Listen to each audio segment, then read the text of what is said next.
කැමතිනේ ලස්සන, දිලිසෙන, නිරෝගී සමක් තියාගන්න. මේත් එක්ක ගොඩක් වෙලාවට අපි විවිධ වර්ගයේ ස්කින් කෙයාර් ප්‍රොඩක්ට්ස් භාවිතා කරනවා. හැබැයි ඔයාලා හිතුවද මේ යූස් කරන ස්කින් කෙයාර් ප්‍රොඩක්ට්ස් ඔයාලගේ සමට ගැලපෙනම දේවල් කියලා? එලික්සිර් ස්කින් ක්ලිනික් එකෙන් අපි අද අරගෙන ආවෙත් තියෙනවා ඔයාලගේ සමට ගැලපෙන ස්කින් කෙයාර් රූටින් එකක් කොහොමද මේන්ටේන් කරගන්නේ කියන එක. කෙයාර් රූටින් එක අපි කොටස් දෙකකට කතා කරමු. මොර්නින් ස්කින් කෙයාර් රූටින් එකයි ඒත් එක්කම ඊවිනින් ස්කින් කෙයාර් රූටින් එක. උදෑසන අපේ ස්කින් කෙයාර් රූටින් එක අපි ගත්තාම මේන්ලි අපි කරන්න ඕනි අපේ ස්කින් එක ක්ලෙන්ස් කරන්න ඕනි. මේ සඳහා අපිට මයිල්ඩ් ක්ලෙන්සර් එකක් එහෙමත් නැත්නම් අපේ සමට ගැලපෙන හොඳ ෆේස් වොෂ් එකක් යූස් කරන්න පුළුවන්. රාත්‍රියේදී අපේ සමේ සීබම් නිෂ්පාදන ක්‍රියාවලිය වැඩි. ඉතින් ඒත් එක්ක උදේට අපේ මුහුණේ තෙල් ගතියක් දකින්නට පුළුවන්. මේ තෙල් ගතිය ක්ලෙන්ස් කරලා අයින් කරලා තමයි අපේ ස්කින් එකට අපි යූස් කරන ප්‍රොඩක්ට් ඇප්ලයි කරන්න ඕනේ. පළවෙනි ස්ටෙප් එක විදිහට මේ ක්ලෙන්සර් එක භාවිතා කරලා දෙවෙනි ස්ටෙප් එක විදිහට අපිට පුළුවන් හොඳ මොයිස්චරයිසර් එකක් අපේ හැමේ ඇප්ලයි කරන්න. මොයිස්චරයිසර් එකක් භාවිතා කරන්න ඕනි අපේ සමේ තෙතමනය රඳා පවත්වා ගන්න. ඉතින් ඒත් එක්කම ප්‍රධාන වශයෙන් අපිට භාවිතා කරන්න පුළුවන් සන්ස්ක්‍රීන් එකක්.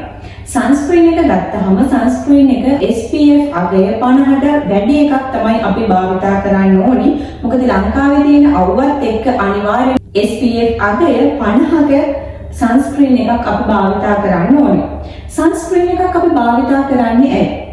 අපේ සම අවුවෙන් ආරක්ෂා කරගන්න. අපි ගොඩක් වෙලාවට උදේ ඉඳන් දවල් වෙනකම් අවුවට නිදාගන්න වෙනවා වෙන්න පුළුවන්. ඉතින් ඒත් එක්ක අපි සන්ස්ක්‍රීන් එකක් ඇප්ලයි කළොත් අපේ සම මේ අවුවෙන් ආරක්ෂා කරගන්න පුළුවන්. එතකොට අපේ සමේ සන්බර්න්ස්, පිග්මන්ටේෂන්, මෙලස්මා මේ වගේ කන්ඩිෂන් ඇති වෙන්නේ නැහැ. දෙවැනියට අපේ ස්කින් කෙයාර් රූටින් එක කොහොමද මේ හවසට අපි භාවිතා කරන්න ඕනේ? හවසට ස්ටෙප් එක විදිහට අපිට ක්ලෙන්ස් කිරීම ඩබල් ක්ලෙන්ස් එකක් භාවිතා කරන්න පුළුවන්. ඩබල් ක්ලෙන්සිං ස්ටෙප් එකක් යන්න ඕනේ. හේතුව තමයි අපි උදේට සන්ස්ක්‍රීන්, මේකප් මේ වගේ ඇප්ලිකේෂන් අපේ හැමේ ඇප්ලයි කරලා තමයි තියෙන්නේ.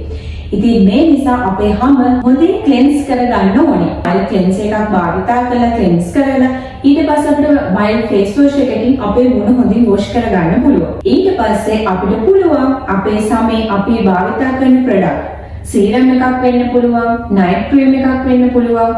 මේ දේ අපේ හැමේ ඇප්ලයි කරන්න. ප්‍රධාන වශයෙන් සීරම් එකක් අපේ හැමේ ඇප්ලයි කරනවා නම් වඩාත් සුදුසුයි. විටමින් C, නයිසිනමයින්, රෙටිනෝල් මේ වගේ සීරම් අපිට භාවිතා කරන්න පුළුවන්.